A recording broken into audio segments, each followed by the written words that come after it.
रहीम अस्सलाम वालेकुम स्टूडेंट्स, मैं आपका केमिस्ट्री का टीचर वकील।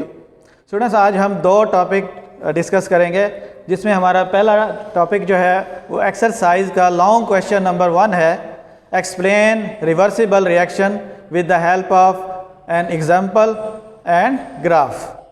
और दूसरा टॉपिक इसमें मेन है macroscopic characteristics of dynamic equilibrium.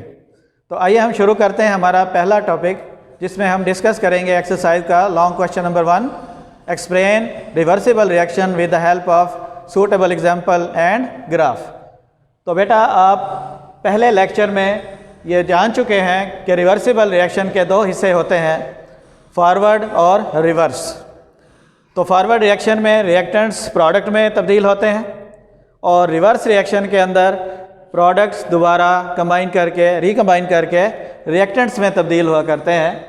तो इस बात को हम आज एक एग्जाम्पल और ग्राफ की मदद से हम समझेंगे।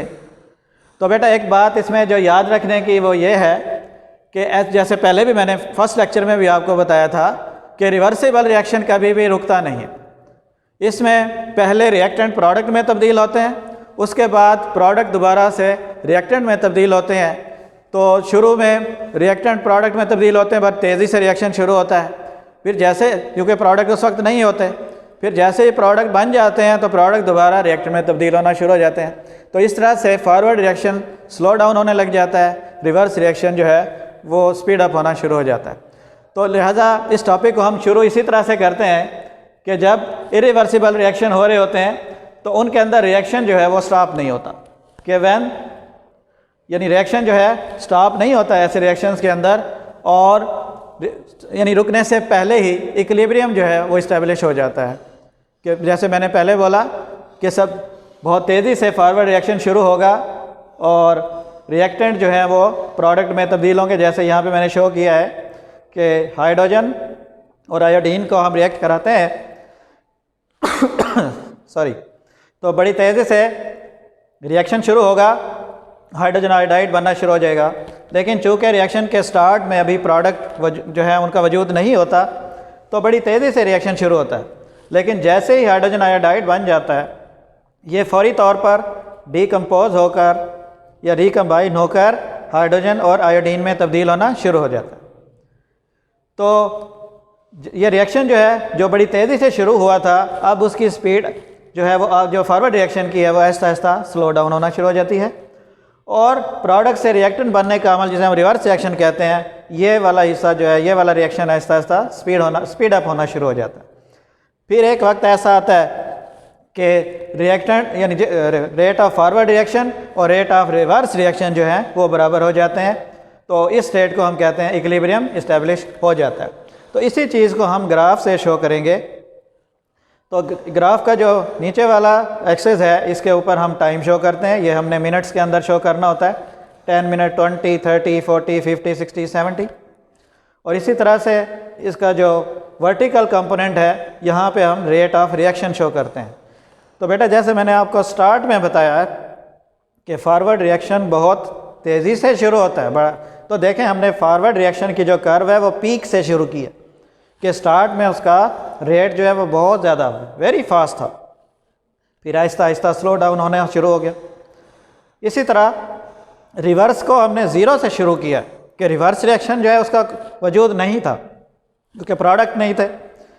फिर जैसे ही प्रोडक्ट बने, रिवर्स रिएक्शन शुरू हुआ और आहिस्ता आहिस्ता उसका रेट इंक्रीज़ होना शुरू हो गया। एक वक्त ऐसा आया कि rate of forward reaction rate of reverse reaction के इक्वल हो गया, तो दोनों कर्व्स यहाँ पर मिल गई। सॉरी। तो इस चीज़ को हम कर्व के ऊपर जो है मेंशन करेंगे कि ये कर्व जो है ये फॉरवर्ड रेट ऑफ रिएक्शन को रिप्रेजेंट कर रही है, जो आहिस्ता आहिस्ता डिक्रीज़ हो रही, और दूसरी कर्व जो है रेट ऑफ रिवर्स रिएक्शन को रिप्रेजेंट कर रही है, जो आहिस्ता आहिस्ता इंक्रीज़ होता जा रहा है। और ये हिस्सा जो है वो इक्विलिब्रियम स्टेट को रिप्रेजेंट करता है, जहाँ पर रेट ऑफ फॉरवर्ड और rate of reverse reaction same हो गए। तो मैं एक दफ़ा फिर रिपीट कर देता हूँ कि रिवर्सिबल रिएक्शन में रिएक्टेंट प्रोडक्ट में तब्दील होते हैं, और ये इसको हम फॉरवर्ड रिएक्शन कहते हैं, वो बहुत तेज़ी से शुरू होता है। फिर जैसे ही प्रोडक्ट बन जाते हैं तो प्रोडक्ट रिएक्टेंट में तब्दील होना शुरू हो जाते हैं, यानी कि रिवर्स रिएक्शन शुरू हो जाता है। तो Aahista Aahista forward reaction slow down होना शुरू हो जाता है, रिवर्स रिएक्शन इंक्रीज यानी स्पीड अप होना शुरू हो जाता है। फिर एक वक्त ऐसा है आता है कि दोनों का रेट इक्वल हो जाता है, यानी जिसे हम केमिकल इक्विलिब्रियम स्टेट कहते हैं। तो दोनों रिएक्शन जो है वो उनका रेट बराबर जब हो जाता है, इसको हम केमिकल इक्विलिब्रियम स्टेट कहते हैं। ऐसे स्टेट के ऊपर रिएक्शन के अंदर रिएक्टेंट भी पड़े होते हैं, प्रोडक्ट भी पड़े होते हैं, लेकिन मज़ीद उसके रेट में फ़र्क नहीं आता, वो कांस्टेंट हो जाता है। इसीलिए हम इसको केमिकल इक्विलिब्रियम स्टेट कहते हैं। स्टूडेंट, इसके बाद हम एक छोटा सा टॉपिक है इसके दरमियान में वो डिस्कस करते हैं, macroscopic characteristics of forward and reverse reaction. तो ये एक टेबल की शक्ल में गिवन है, इसमें आपको एक इकट्ठा क्वेश्चन भी आपसे पूछ लेते हैं कि describe macroscopic characteristics of forward and reverse reaction. दूसरा सवाल, इसका दूसरा क्वेश्चन जो है वो सिर्फ फॉरवर्ड रिएक्शन के बारे में बन जाता है कि give macroscopic characteristics of forward reaction. और तीसरा क्वेश्चन जो है इस पे बन जाता है give macroscopic characteristics of reverse reaction. तो ये तो वो सवाल थे जो इस पे बनते हैं। अब हम इनकी कैरेक्टरिस्टिक्स डिस्कस कर लेते हैं। तो फॉरवर्ड रिएक्शन जो है ऐसे रिएक्शन को कहते हैं जिसमें रिएक्टेंट्स कंबाइन करते हैं, प्रोडक्ट में तब्दील होते हैं, यानी रिएक्टेंट्स कन्वर्ट्स इनटू प्रोडक्ट्स। जबकि रिवर्स रिएक्शन में हम कहेंगे products recombine to form reactants या प्रोडक्ट्स कन्वर्ट इनटू रिएक्टेंट्स। उसके मुकाबले फिर दूसरा पॉइंट कि फॉरवर्ड रिएक्शन जो है ये चलता है फ्रॉम लेफ़्ट टू राइट, यानी जब आप रिवर्सिबल रिएक्शन लिखते हैं तो उसकी लेफ़्ट साइड पे जो है वो जो चीज़ें मिल रही होती हैं जिन्हें हम रिएक्टेड कहते हैं वो फॉरवर्ड रिएक्शन में हिस्सा ले रही होती हैं, और रिवर्स रिएक्शन जो है उसको हम उल्टा एरो लगाते हैं जिसे हम कहते हैं राइट से लेफ़्ट की तरफ। तो रिवर्स रिएक्शन जो है राइट से लेफ़्ट की तरफ चलता है। तीसरी कैरेक्टरिस्टिक फॉरवर्ड रिएक्शन की है कि इनिशियल स्टेज पे जो है वो फॉरवर्ड रिएक्शन का रेट बहुत फास्ट होता है। तो आप कहेंगे कि initially forward reaction is very fast. उसके मुकाबले में रिवर्स रिएक्शन के अंदर आप कहेंगे कि reverse reaction initially reverse reaction is या rate of reverse reaction is negligible, ना होने के बराबर, क्योंकि जो प्रोडक्ट होंगे ही नहीं तो रिएक्शन कहाँ से हो। तो इसलिए वो कहते हैं कि रिवर्स रिएक्शन का रेट इनिशियल स्टेज पर नेग्लिजिबल। फोर्थ पॉइंट है कि फॉरवर्ड रिएक्शन का रेट जो है इट स्लोज डाउन, कि फॉरवर्ड रिएक्शन जो है with the passage of time slow down होना शुरू हो जाता है। उसके मुकाबले में रिवर्स रिएक्शन के अंदर हम लिखेंगे कि इट स्पीड्स अप ग्रेजुअली, कि ये आहिस्ता आहिस्ता तेज़ होता है। एक दफ़ा फिर मैं रिपीट कर देता हूँ कि फॉरवर्ड रिएक्शन में reactants convert into products, reverse में हम कहेंगे products convert into reactants. Forward reaction में दूसरा पॉइंट हम कहेंगे कि it takes place from left to right, reverse reaction में हम कहेंगे it takes place from right to left. तीसरा पॉइंट फॉरवर्ड रिएक्शन में हम कहेंगे कि जो forward reaction is very fast initially, और रिवर्स में हम लिखेंगे कि at initial stage reverse reaction is negligible.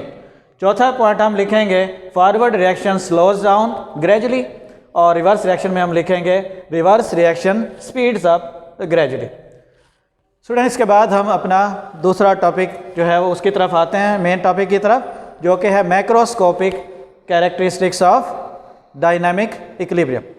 तो मैं एक दफ़ा फिर आपको नशीन करा दूँ, डायनामिक इक्विलिब्रियम केमिकल रिएक्शंस के अंदर ही मुमकिन है, क्योंकि इनके अंदर पहले रिएक्टेंट प्रोडक्ट में तब्दील होते हैं, फिर प्रोडक्ट जो है वो रिएक्टेंट में तब्दील होना शुरू हो जाते हैं। एक वक्त आता है कि दोनों के रेट्स बराबर हो जाते हैं, इसी स्टेज को डायनामिक इक्विलिब्रियम कहा जाता है। उसके कुछ कैरेक्टरिस्टिक्स हैं जो हम यहाँ पर अभी जो है वो पढ़ेंगे।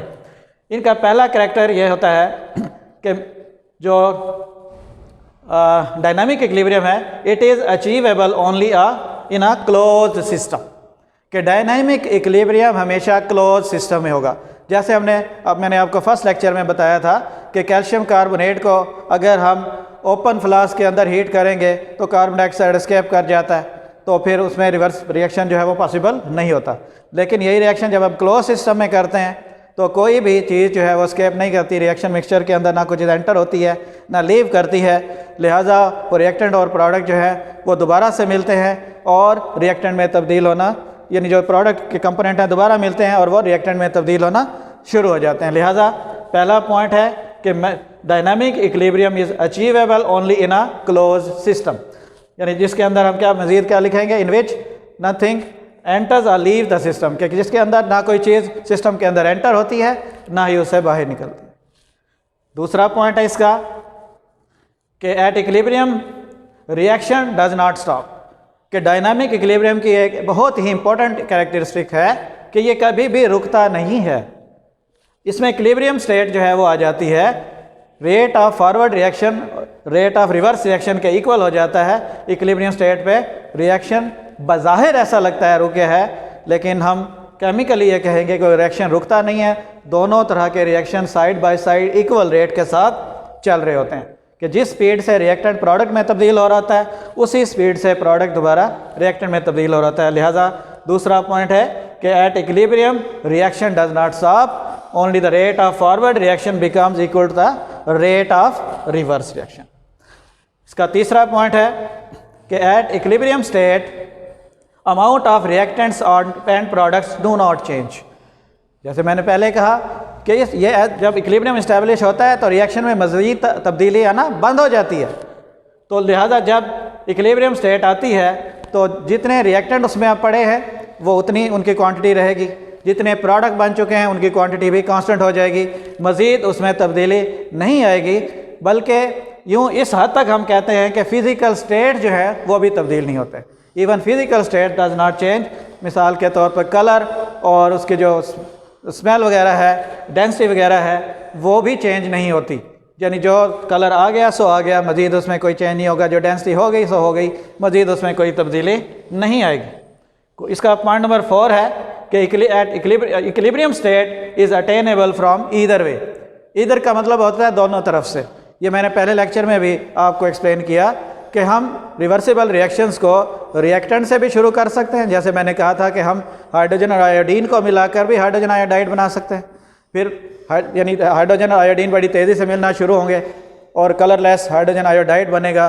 फिर हाइड्रोजन आयोड दोबारा हाइड्रोजन आयोडीन में कन्वर्ट होना शुरू हो जाएगा, यानी फॉरवर्ड के साथ साथ रिवर्स रिएक्शन भी शुरू हो जाएगा, और एक स्टेज आएगी जब दोनों रिएक्शन फॉरवर्ड और रिवर्स बराबर हो जाएंगे, जिसको हम केमिकल इक्विलिब्रियम स्टेट कहते हैं। यही रिएक्शन आप हाइड्रोजन आयोडाइड से स्टार्ट कर लें, उसको डिकम्पोज करना शुरू कर दें हीट करके, तो हाइड्रोजन आयोडीन में तब्दील होना शुरू हो जाता है। हाइड्रोजन आयोडीन दोबारा हाइड्रोजन आयोडाइड में तब्दील होना शुरू हो जाते हैं, और इस रिएक्शन में भी फाइनली जो है वो इक्विलिब्रियम इस्टेब्लिश हो जाता है। इसीलिए कहा जाता है कि equilibrium state is attainable from either way, we can start from reactants और फ्रॉम प्रोडक्ट्स।